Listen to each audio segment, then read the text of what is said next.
Bonsoir.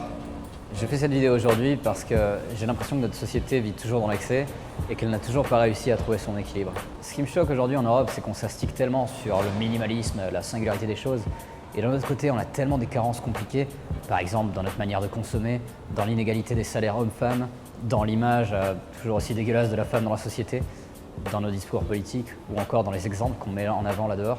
Je ne pense pas que ce soit la faute de quelqu'un en particulier. Par contre, je suis persuadé d'une chose, c'est que nous n'arrivons plus à combler ces carences parce que nous n'arrivons plus à nous définir nous-mêmes. À force de se spécialiser, nos sciences sociales, politiques, sociologiques, philosophiques, n'ont pas réussi à se réinventer et n'ont pas réussi à faire évoluer cette définition.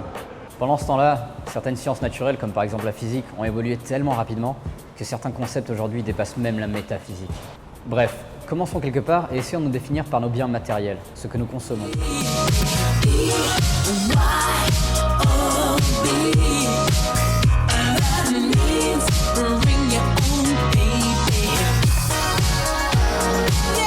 Ok, c'est un fait avéré en sciences comme en psychologie, mais nos biens ne sont ni garants de notre bonheur, ni de notre définition de la vie.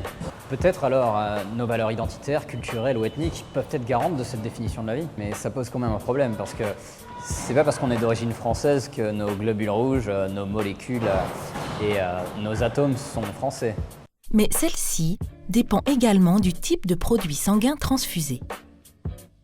Les receveurs sont transfusés avec les globules rouges issus d'un donneur de même groupe sanguin. Qui donne à tous l'envie s'éclater, de chanter la vie. La vie, la vie, la vie, la vie, la vie, la vie, la vie. Bon, être français, ça n'a aucune valeur scientifique pour notre définition de la vie. Pour ce qui est de notre apparence, on sait aujourd'hui que les traits physiques sont gérés par environ 0,01% de notre code génétique. C'est ridicule, non? Si demain tu te réveilles et t'es tout rose ou fuchsia, ben bienvenue parmi nous, frère, c'est la famille. Que dit la science? Et pourquoi a-t-on galéré à définir la vie? La raison n'est pas très importante. Je vais juste vous montrer à quel point même les plus grands sont loin du compte aujourd'hui. Durant le siècle dernier, les scientifiques et certains philosophes ont essayé de s'accorder autour d'une définition de la vie. La biologie étant en vogue à l'époque, une majorité de scientifiques voyaient le vivant avec une approche mécaniste et réductionniste. On faisait alors une jolie checklist avec les propriétés suivantes. Peut se répliquer, est sensible, peut évoluer, a une hérédité, a un métabolisme, etc. Si tu pouvais cocher plus de 3 de ces cases, alors c'est que c'est probablement vivant.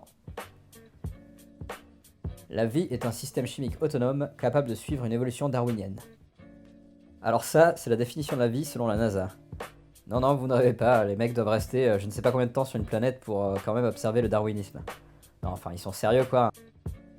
Waouh, si même la NASA a du mal, ça fait chier, surtout pour nous le peuple qui regardons Cyril Hanouna, c'est pas gagné. Allons voir du côté de la physique si la définition évolue. Si l'on regarde ce dont est composée nos cellules, on s'aperçoit qu'il y a des molécules faites d'atomes et que ces atomes, oxygène, carbone, etc., sont à leur tour faits de particules subatomiques appelées aussi objets quantiques. Parmi ceux-ci, on retrouve photons, neutrons, électrons, etc. Pourquoi je vous raconte ça? C'est parce qu'à ce niveau-là, chaque particule a une masse unique. Et elles sont toutes les mêmes. Il n'y a pas plusieurs électrons possibles, ou de neutrons français, juifs, noirs, verts, moches, beaux. Si la masse d'une de ces particules devait changer dramatiquement, tout ce que nous vivons n'existerait pas. Nos atomes sont faits à partir de ces particules grâce à 3 des 4 lois universelles, appelées aussi interactions fondamentales. Nous sommes donc le résultat de ces interactions à chaque moment de notre vie, nous sommes ces lois. C'est beaucoup pour aujourd'hui. Et nous allons encore aller plus loin en définissant le rapport de ces particules à la vie. Mais si là, vous devriez retenir une seule chose, ce serait ça. Dans cette vie, la matrice qui nous entoure est parfaite. C'est une machine qui fonctionne à merveille. Et c'est en partie ça la beauté et le miracle de la vie. Je veux dire, tout cela aurait pu être bâti sur un ordre tellement incertain, mais ça marche. Ça tient, ça marche. On est là.